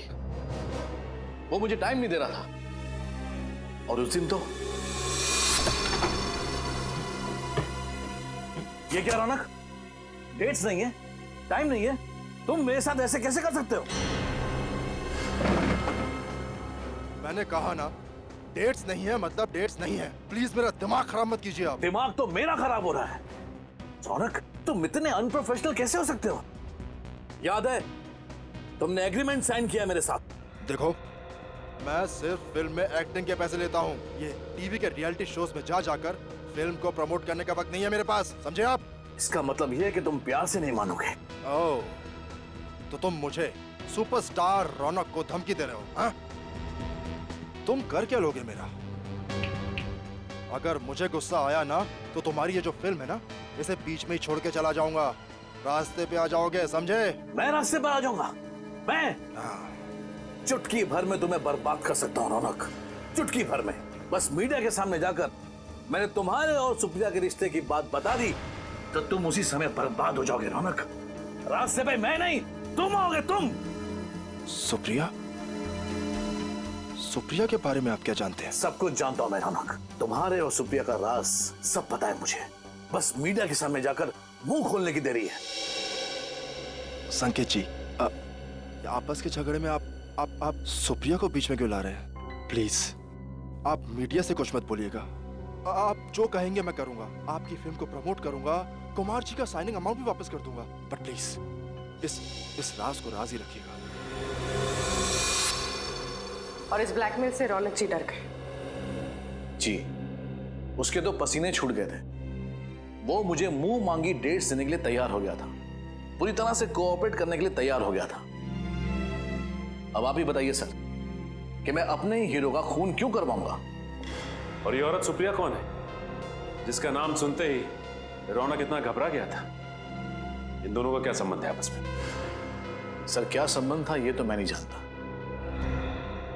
एक दिन रौनक मेरे साथ ऑफिस में बैठा हुआ था, फिल्म्स के डायलॉग का नरेशन चल रहा था कि अचानक ये औरत जबरदस्ती मेरे ऑफिस में घुस आई। वो रौनक से मिलने की जिद करने लगी। वो बहुत गुस्से में थी, चिल्लाने लगी, मेरे ऑफिस में तमाशा खड़ा करने लगी। फिर उसे देखते ही रौनक का चेहरा सूख गया। वो उसके सामने कुछ बोल ही नहीं पा रहा था। फिर उसके साथ अकेले में बात करने के लिए रौनक उसे खींचकर दूसरे कैबिन में ले गया। मतलब आपने उन दोनों की बातें नहीं सुनी? जी नहीं, पर मैं ये समझ गया कि रौनक कोई बहुत बड़ा राज छुपा रहा है। इसीलिए मैंने उसे झूठ मूठ कह दिया कि मैंने दरवाजे के बाहर उसकी सारी बातें सुन ली हैं और मुझे उसके राज का पता चल चुका है। तो ये बात है। आपके पास इस सुप्रिया का एड्रेस तो होगा ना? जी है।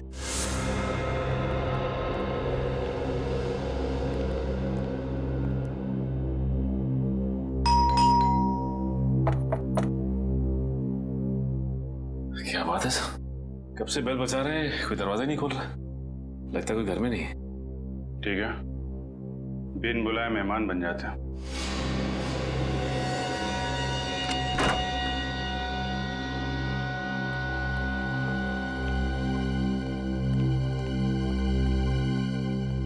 अच्छी तरीके से घर चेक करते हैं, देखो कुछ मिलता है क्या।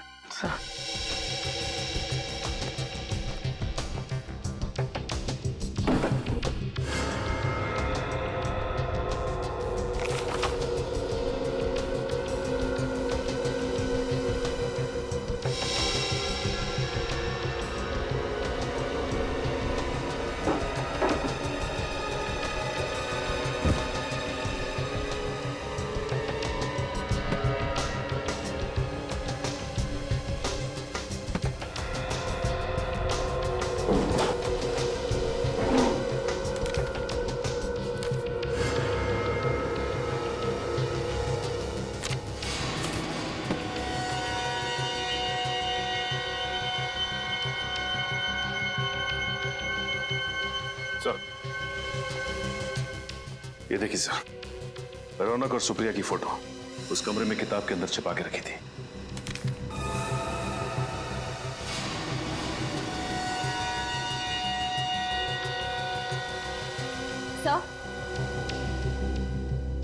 सर ये देखिए।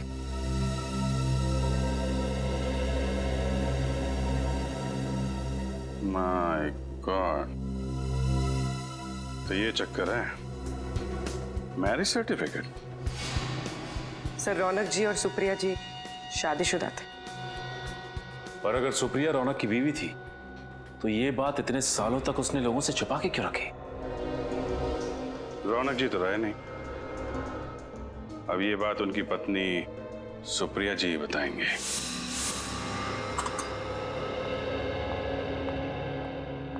मैम। यस प्रिया। कान की स्किन मैंने चेक की है, वहाँ कहीं मुझे गन पाउडर नहीं दिखा। ओके।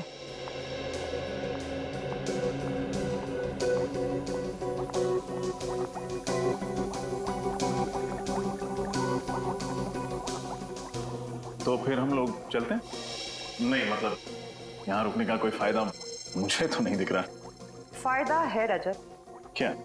इंतजार खत्म हुआ आप लोगों का। रौनक की मौत गोली से हुई है। गोली से? डॉक्टर तारिका, पहले आपने कहा था कि मौत खून जम जाने के कारण हुई थी, और अब गोली से? मैंने टेस्ट किया है, इसकी मौत गोली से ही हुई है। लेकिन उसके शरीर पर कहीं गोली लगने का निशान तो है नहीं। ना ही कहीं से खून निकला है, फिर गोली से कैसे मौत हुई? क्योंकि ये एक अजीब तरह की गोली है, बिल्कुल सुई जितनी पतली। रौनक के दिमाग में एक तरफ से घुसी और दूसरी तरफ से बाहर निकल गई। अब आप ये भी बता दीजिए कि गोली चली कहाँ से? ये ढूंढना तो आप लोगों का काम है ना। वैसे फोन बूथ के बाहर से चली होगी। फोन बूथ का कांच बिल्कुल सही सलामत है। सर हो सकता है कांच में छेद इतना छोटा हो कि हमें दिखाई ना दिया हो सकता है श्रेया। एक काम करते हैं, फोन बूथ के कांच को एक्सपर्ट से चेक करवाते हैं, पता चल जाएगा गोली बाहर से चली थी या अंदर से। फोन बूथ के ग्लास से कुछ पता चला क्या? नहीं सर, अभी तक 3 कांच की जांच हो चुकी है, चौथी की जारी है। इसमें एक जेल है, इसे हम इस कांच के ऊपर डालेंगे।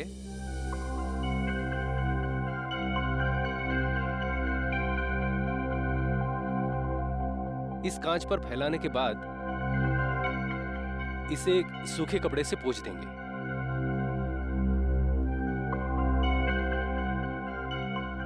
अगर कांच में कहीं भी कोई क्रैक या छेद हुआ तो ये जेल उस कांच के अंदर जाकर अटक जाएगा और हमें पता चल जाएगा कि इस कांच में वो छेद कहां पर है। सर, हमने टेलीफोन बूथ को अच्छी तरह से चेक किया था, अंदर कोई सुराग नहीं था।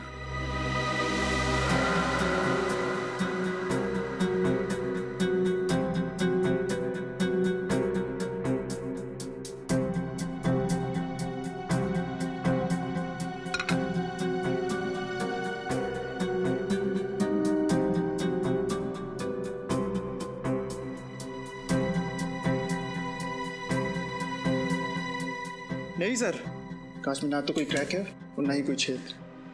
कमाल है, ये कैसे हो सकता है?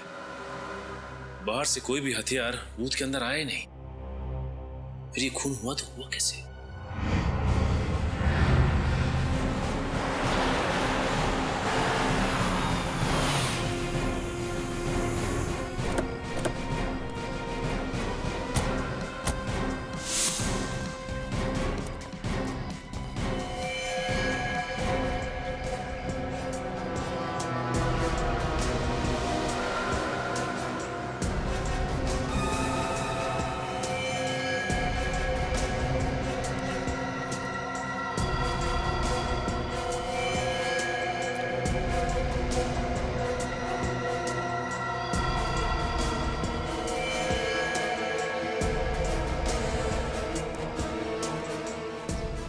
चकनाके के 3 ऑफिसर्स को मार दिया।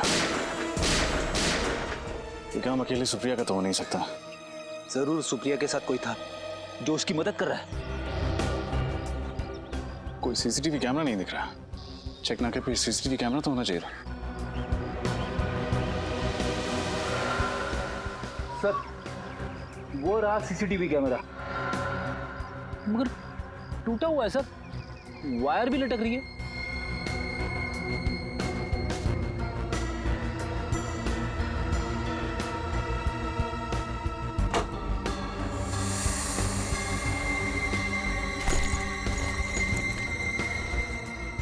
लेडीज बैग, शायद सुप्रिया की होगी।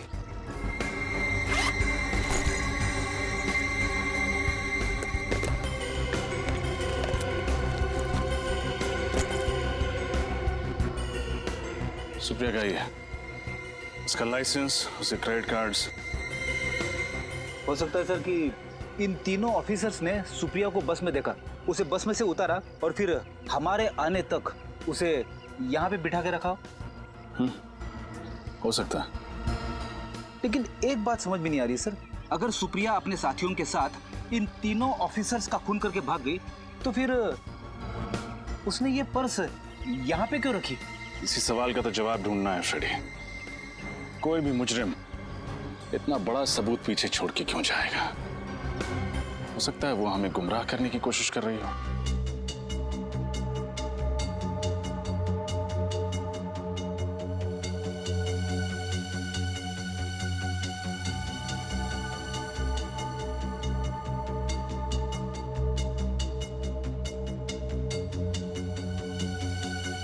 डॉक्टर तारिका, वो सुई जैसी गोली रौनक की एक कान में घुसी और दूसरे कान से निकली, और निकली बड़ी तेजी से।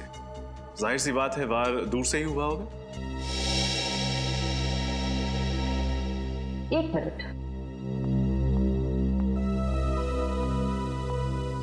नहीं रजत, वार दूर से नहीं हुआ। तो फिर कहां से हुआ? एकदम नजदीक से, फोन बूथ के अंदर से। लेकिन डॉक्टर तारिका, हमने पूरा फोन बूथ चेक किया था, कांच भी सही सलामत थे। फिर कहीं वो गोली इस फोन के रिसीवर से तो नहीं निकली थी? नहीं श्रेया, रिसीवर से गोली नहीं निकली थी, क्योंकि रौनक को दाएं कान में से गोली घुसी और बाएं कान से गोली निकली, और उसने रिसीवर अपने बाएं कान में पकड़ के रखा था। यानी जो कुछ भी था जिसमें से वो गोली निकली थी वो दाएं कान के करीब था। हाँ। हमें फिर से उसी जगह जाना पड़ेगा जहां पे रौनक की लाश मिली थी।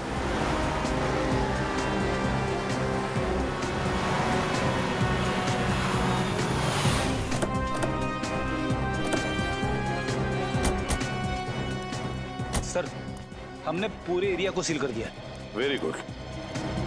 अब देखते हैं, अगर हमारी नजरों से कुछ छूटा है तो अभी मिलना ही चाहिए। सर, शूटिंग के लिए जो फोन बूथ यूज किया था वो इधर रखा गया था। हाँ, फोन बूथ इधर था, और उस फोन के असिस्टेंट डायरेक्टर ने यह बताया था कि रौनक वहां से दौड़कर आया और इस फोन बूथ में आके खड़ा हो गया, फोन किया। जैसे ही वो असिस्टेंट डायरेक्टर यहाँ पर आया, उसने फोन बूथ का दरवाजा खोला, तब रौनक अपने पीठ के बल ऐसे यहाँ गिर गया। सर, ये मिस्टर रौनक सुपरस्टार थे, मगर एक्टर अच्छे नहीं थे। पंकज, हम यहाँ रौनक के एक्टिंग के बारे में डिस्कस करने नहीं आए, समझे? नहीं सर, मेरे कहने का मतलब था कि उनको कभी डायलॉग याद ही नहीं रहते थे, इसलिए तो वो ईयरफोन पहनते थे डायलॉग प्रॉम्प्ट सुनने के लिए। क्या कहा तुमने? ईयरफोन? ईयरफोन? छोटा सा ईयरफोन और माइक्रोफोन, कॉर्डलेस। वो तो हमें लाश के ऊपर से नहीं मिला, फिर माइक्रोफोन गया कहां? वो माइक्रोफोन ढूंढो, ढूंढो, यहीं कहीं आसपास ही मिलना चाहिए।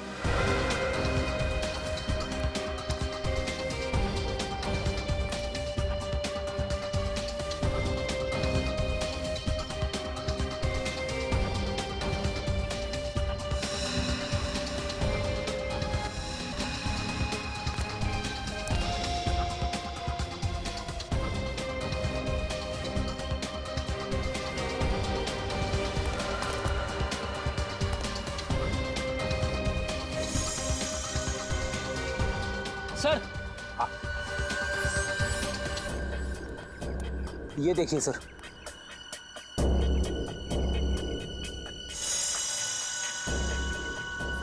यही तो है वो माइक्रोफोन, यही है। उठाओ इसे, संभल के, ध्यान से।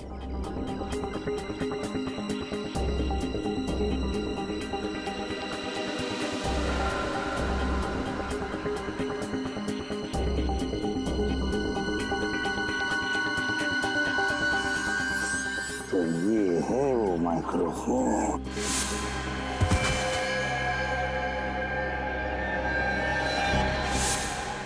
देखो कितना छोटा सा माइक्रोफोन है, कितना छोटा सा।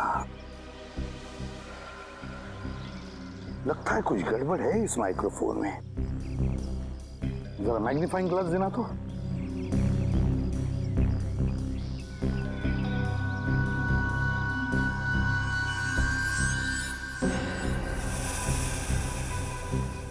ये देखो माइक्रोफोन की जाली फटी हुई है, छेद है उसमें। जाली अंदर से बाहर की तरफ फटी हुई है, अंदर से बाहर की तरफ।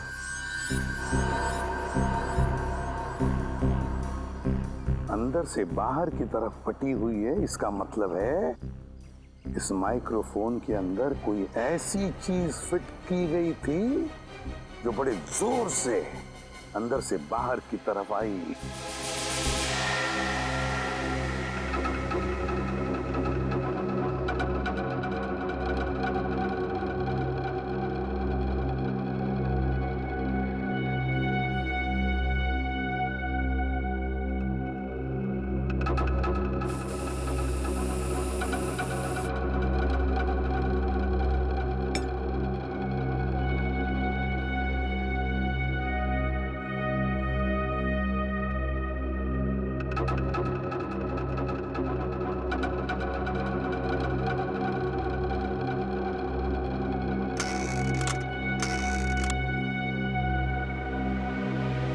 डॉक्टर तारिका,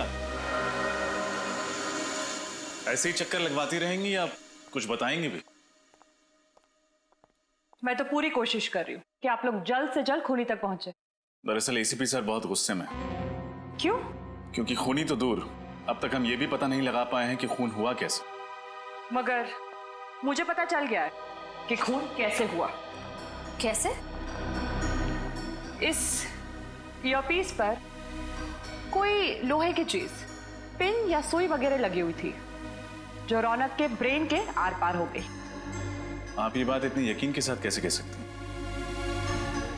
इस ईयरपीस पे ये छोटा सा छेद तो आप लोग देख रहे हैं। इस जाली के लोहे के अंश रौनक के भेजे में मिले लोहे के अंश से मैच होते हैं। इसका मतलब वो चीज जाली से निकलकर रौनक के कान से होते हुए उसके दिमाग में घुस गई। हाँ, लेकिन इतना शक्तिशाली वार करने के लिए इस ईयरपीस में कोई यंत्र, कोई ट्रिगरिंग डिवाइस तो होगा जिसने फोर्स के साथ उस पिन को बाहर फेंका होगा। नहीं, इस पे ऐसा कोई ट्रिगर नहीं है।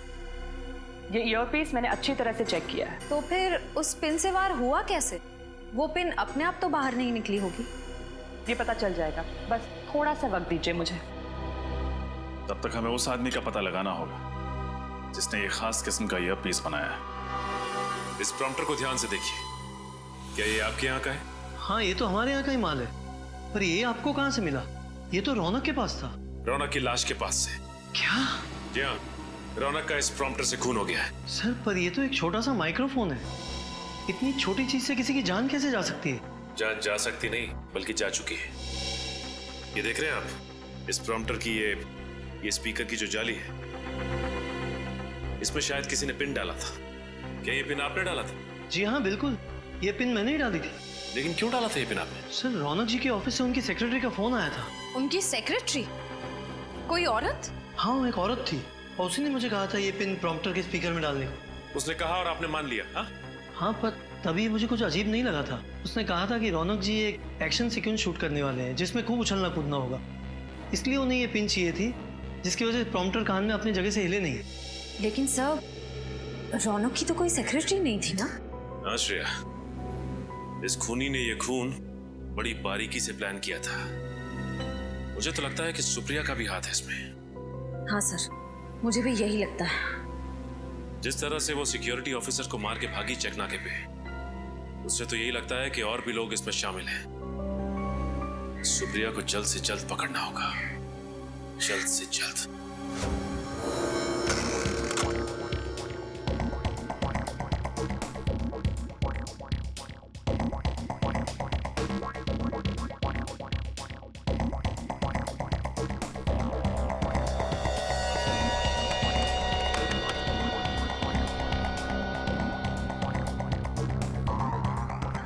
डॉक्टर तारिका, उस ईयरपीस में कोई यंत्र था या नहीं, कुछ पता चला?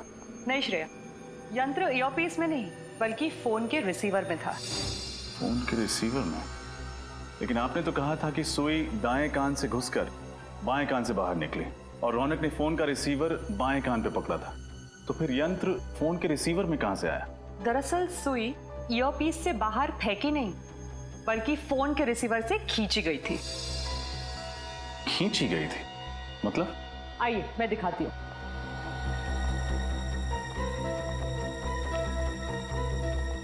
ये देखिए, ये है वो सुई जिसे रौनक की मौत हुई, मैग्नेट से चिपकी हुई।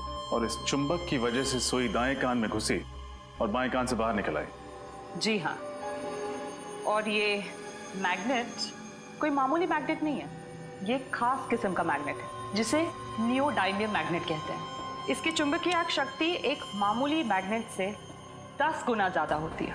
और इसके अलावा इस मैग्नेट पर ये बैटरी भी लगी हुई थी अलग से, जिसकी वजह से ये शक्तिशाली मैग्नेट और भी पावरफुल हो गया। और पावर बढ़ जाने की वजह से ये सुई आसानी से मैग्नेट की ओर खिंच गई। हाँ, और फोन के अंदर इस मैग्नेट में जा चिपकी, इस वजह से हमें दिखी भी नहीं। सर, इतनी खतरनाक प्लानिंग, ये काम तो किसी इंजीनियर का ही हो सकता है। सही कहा तुमने श्रेया, इंजीनियर। सुप्रिया भी तो इंजीनियर ही है ना? वो एक गाड़ी बनाने वाली फैक्ट्री में काम करती है। हाँ सर। सर, मुझे लगता है हमें सुप्रिया से पूछताछ करनी चाहिए। हाँ श्रेया, सुप्रिया से भी और उस आदमी से भी जो ये खास किस्म का मैग्नेट बेचता है। सर, 2 दिन से मेरी बेटी लापता है, उसका फोन भी नहीं लग रहा। उसके घर पे पता किया तो उसकी कोई खबर नहीं मिली। इसी सिलसिले में हम आपसे बात करने आए हैं। हमें शक है कि सुप्रिया ने रौनक जी का खून किया। क्या? नहीं, ये नहीं हो सकता सर, ये नामुमकिन है। क्यों नहीं हो सकता? क्योंकि सुप्रिया तो रौनक की पत्नी, ये बात हमें पता है। देखिए, कुछ और लोग भी मिले हैं सुप्रिया के साथ जो उसकी मदद कर रहे हैं। सुप्रिया चेक नाके पे पकड़ी गई थी, वहां पे 3 पुलिस वालों को मार के वो लोग फरार हो गए। नहीं सर, ऐसा नहीं। आप मेरी बेटी पर गलत इल्जाम लगा रहे हैं। वो किसी का खून कर ही नहीं सकती। अरे रौनक का तो कभी नहीं। वो दोनों तो एक दूसरे से इतना प्यार करते थे, कॉलेज में दोनों इकट्ठे पढ़ते थे सर, और पढ़ाई खत्म होने के बाद दोनों ने शादी कर ली। अगर ऐसी बात है तो फिर रौनक जी ने अपनी शादी की बात दुनिया वालों से छिपाई क्यों नहीं बताया कि सुप्रिया उनकी पत्नी है? क्योंकि सर, उसे ऐसा लगता था कि एक शादीशुदा लड़का सुपरस्टार नहीं बन सकता, और इसलिए उसने अपनी और सुप्रिया की शादी सबसे छुपाई। सुप्रिया को भी कोई शिकायत नहीं थी। और 2 साल पहले। क्या हुआ 2 साल पहले? वो रौनक ने ड्रग लेना शुरू कर दिया था। उसको ड्रग की बुरी आदत पड़ गई थी। क्या? ड्रग्स लेने की आदत? हाँ सर, वो उसने जब से ड्रग लेना शुरू किया तो उसने सुप्रिया को मारना पीटना शुरू कर दिया, और फिर सुप्रिया से ये सब सहन नहीं हुआ तो उसने रौनक को छोड़ दिया और मेरे घर पर रहने के लिए आ गई। फिर 2 महीने पहले रौनक अचानक से हमारे घर में आया, और वो एक अच्छा इंसान बन चुका था, और उसने सुप्रिया से वादा किया कि मैं अब ड्रग कभी नहीं लूंगा। तो सर, वो तो दोनों बहुत खुश लग रहे थे, खुशी खुशी रह रहे थे। ठीक है, अभी हम लोग चलते हैं और जरूरत पड़ेगी तो आपसे दोबारा मिलेंगे। Thank you. ऐसा लगता है कि सुप्रिया की माँ ठीक कह रही है। हो सकता है। अगर सुप्रिया ने खून नहीं किया है तो फिर भाग क्यों रही है? हाँ सर। नहीं सर, कम से कम 50 पीस का ऑर्डर देना होगा। हाँ नहीं, मैं डिलीवरी तो सर क्या है, डिलीवरी के लिए आपको अपने बंदे को भेजना होगा। ठीक है, मैं ऑर्डर लिख लेता हूँ, don't worry. Thank you. Excuse me. जी कहिए। हम लोग सीआईडी से। जी कहिए। इस मैग्नेट को ध्यान से देखिए। क्या ये आपके यहाँ से सप्लाई किया गया है? जी हाँ सर, बिल्कुल। सर ये बहुत ही बढ़िया क्वालिटी का मैग्नेट है और ये आसानी से नहीं मिलता है। अच्छा, ऐसा क्या खास है इसमें? सर ये मैग्नेट बहुत ही पावरफुल है, अर्थ मैग्नेट। लेकिन इस मैग्नेट के बारे में सीआईडी क्यों पूछताछ कर रही है? अब मैग्नेट से किसी का खून हो गया। क्या? खून इस मैग्नेट से? सर ऐसा कैसे मुमकिन है? देखिए ये तो मुमकिन है, लेकिन आप फिलहाल ये बताइए कि ये मैग्नेट आपने किसको सप्लाई किया था? सर 2 दिन पहले एक आदमी का फोन आया था, वो इसी साइज का मैग्नेट चाहता था। सर पहले तो मैंने उसे मना कर दिया था। क्यों? क्योंकि वो एक ही मैग्नेट खरीदना चाहता था और मैं तो होलसेलर हूँ सर। फिर क्या मैम, लगता है उसे इस छोटे साइज के मैग्नेट की सख्त जरूरत थी। वो 50 पीस का ऑर्डर देने के लिए रेडी हो गया। फिर मुझे क्या था, मैं भी मान गया। लेकिन आपको कैसे पता कि उसे एक ही चुंबक चाहिए था? मैम जब वो डिलीवरी के लिए आया तो मैंने उसे जब बॉक्स दिया तो उससे बॉक्स में से सिर्फ एक ही मैग्नेट निकालकर मुझसे बोला कि बाकी के सारे मैग्नेट मैं रख लूं, वो भी बिल्कुल मुफ्त। ये बाकी के चुंबक हम देख सकते हैं? नहीं सर, वो क्या है कि जगह छोटी है ना, तो मैं स्टॉक ज्यादा रखता नहीं हूँ। ठीक है, उसका नाम बता लो। सर नाम पता भी नहीं है। उसका चेहरा तो देखा था तुमने, स्केच बनवा सकते हो? नहीं सर, उसका चेहरा मुझे याद नहीं है। तुम्हें उसने फोन किया था ना, फोन नंबर है तुम्हारे पास या वो भी नहीं है? जी उसने लैंडलाइन पे फोन किया था सर। अच्छा, कितने बजे फोन किया था उसने? शाम को 6 से 7 के बीच। 6 से 7 के बीच? 6 से 7 के बीच जिसने भी ने फोन किया उनकी लिस्ट लिखवाओ।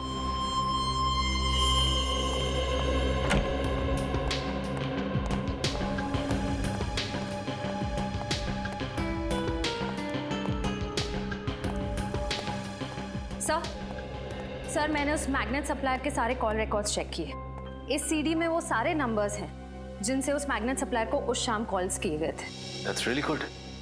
अब खूनी का आसानी से पता चल जाएगा। एक काम करो श्रेया, इस सीडी को सिस्टम में रन करके देखो कोई नंबर ऐसे हैं जो इस केस से जुड़े हैं। सर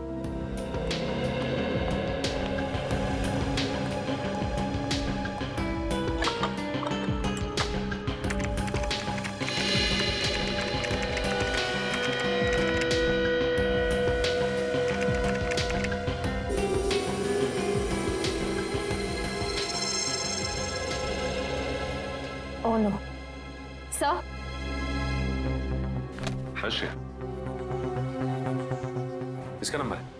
सर उस शाम 6 से 7 के बीच इस लैंडलाइन नंबर से कॉल किया गया था और ये नंबर उस ऑटोमोबाइल कंपनी के नाम रजिस्टर्ड है जिसमें सुप्रिया काम करती है। ये क्या चक्कर है? मगर सुप्रिया की माँ को तो पूरा यकीन है कि सुप्रिया बेकसूर है। हाँ सर, और रौनक की मौत से सुप्रिया को कोई फायदा नहीं होने वाला था। इनफैक्ट 2 महीने पहले दोनों में सुलह भी हो गई थी। श्रेया, ये भी तो हो सकता है कि रौनक की प्रॉपर्टी के लिए सुप्रिया ने उसका खून कर दिया। लेकिन सर रौनक ने अपनी सारी प्रॉपर्टी, सारे इन्वेस्टमेंट सुप्रिया के नाम कर दिए थे। उसके सारे डॉक्यूमेंट्स मुझे सुप्रिया के कमरे से ही मिले थे। कमाल है, अगर सुप्रिया को पहले से ही पता था कि रौनक ने सारी प्रॉपर्टी उसके नाम कर दी है तो फिर वो रौनक क्यों मारेगी? सर यही तो समझ में नहीं आ रहा। एक काम करते हैं श्रेया, इस सुप्रिया के ऑफिस चलते हैं, क्योंकि ये फोन सुप्रिया के ऑफिस के लैंडलाइन से आया था, उसके मोबाइल से नहीं। मतलब बात कुछ और ही है। एक्सक्यूज मी, यहाँ का इंचार्ज कौन है? जी मैं यहाँ का सुपरवाइजर हूँ, परेश। क्या बात है सर? देखिए हम लोग सीआईडी से और एक खून की तहकीकात कर रहे हैं। हमें शक है कि आपके एक कर्मचारी सुप्रिया ने खून किया है। सुप्रिया और खूनी? मुझे विश्वास नहीं हो रहा है सर। देखिए आपको विश्वास हो ना हो, लेकिन सुप्रिया ने अपने पति का खून किया है।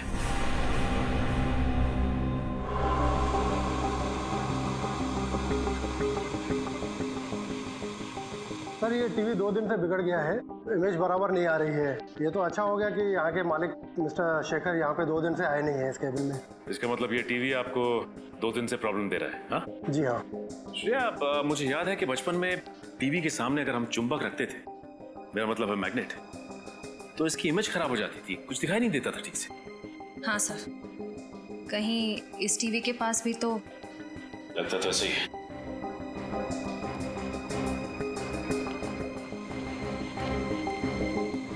आप क्या कर रहे हैं सर?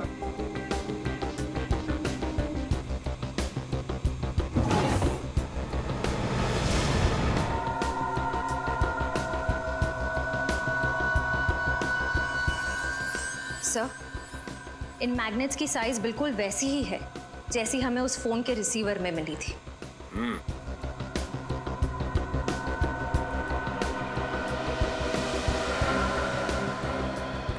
ये मैग्नेट यहाँ पे कहाँ से आया? सर मैं नहीं जानता ये मैग्नेट कहाँ से आए। मैंने पूछा ये मैग्नेट यहाँ पे कहाँ से आया था? यहाँ जरूर कोई ना कोई आया था। सर 2 दिन पहले मिस्टर शेखर आए थे यहाँ पे रात को ये मैग्नेट्स लेकर। तो मिस्टर शेखर अपने कैबिन में आए थे 2 दिन पहले, और वो भी रात को, और इन मैग्नेट्स को यहाँ पर रखकर चले गए। इसका मतलब जिसकी तलाश हमें है वो और कोई नहीं बल्कि शेखर ही है। नीचे करो। क्या हाल बना रखा है इसका? मर तो नहीं गई? जिंदा है सर। बच गए तुम दोनों आज। आज का दिन तुम दोनों के लिए आखिरी दिन होता। इसमें हमारी क्या गलती है सर? गलती के बच्चे, कितने घंटे हो गए अब तक होश में क्यों नहीं आई? पूरी बोतल क्लोरोफॉर्म की सुंघा दी क्या इसको? नहीं बॉस, चेकनाका पर जब कांस्टेबल को गोली मारी तो ये भागने लगी। पकड़ने की कोशिश की तो हाथ में काट लिया, शायद इसलिए ज्यादा क्लोरोफॉर्म सुंघा दिया। कितना बोलता है तू? अब चुप कर, जाके पानी लेके इसके मुंह पे छाट। हाँ बॉस।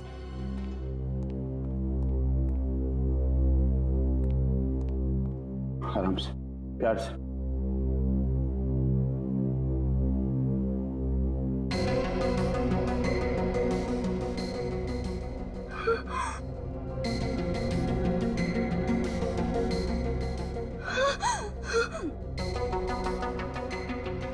शेखर, होश में आते ही पहचान लिया। सही कहा तुमने, सही मायने में आज पहचाना है तुम्हें। क्या करूं डार्लिंग, मैं मजबूर था। वो कहते हैं ना, प्यार और जंग में सब कुछ जायज है। मुझे माफ करना प्लीज।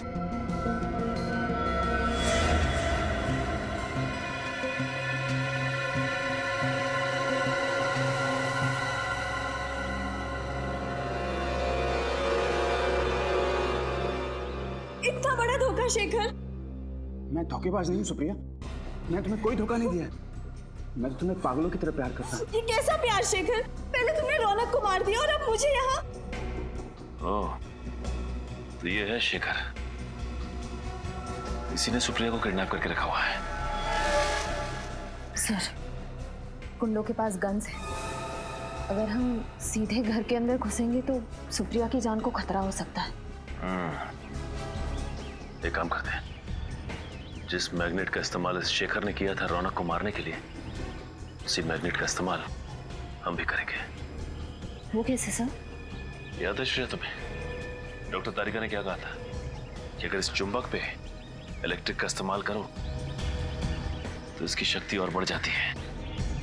बस हमें एक इलेक्ट्रिकल वायर की जरूरत है। आसपास देखते हैं, चलो।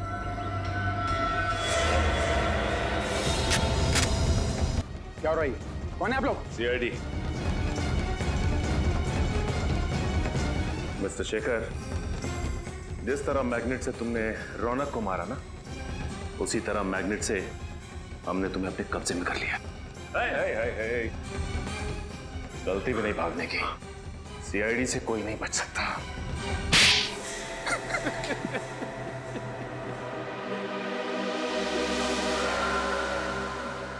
मैं सुप्रिया को पागलों की तरह चाहता था,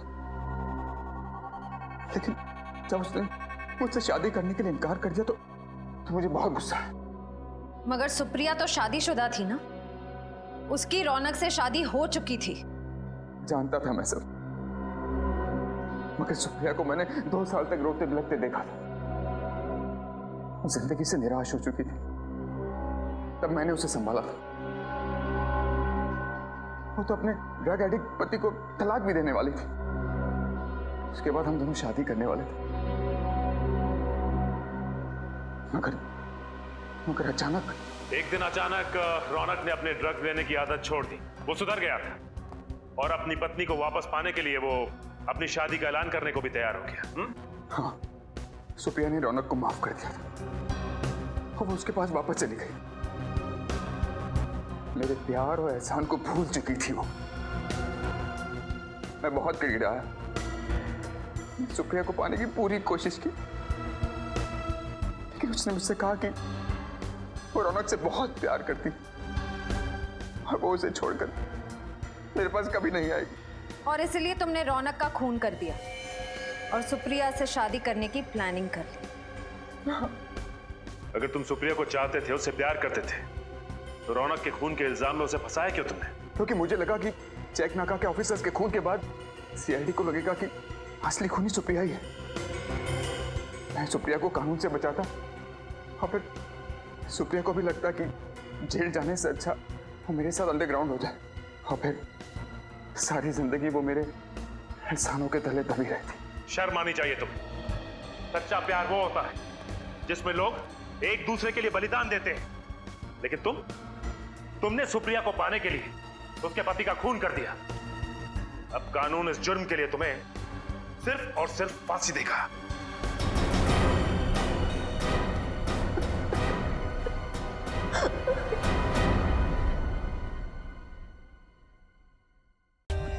For more updates, subscribe to our channel, click the show links and enjoy watching the videos.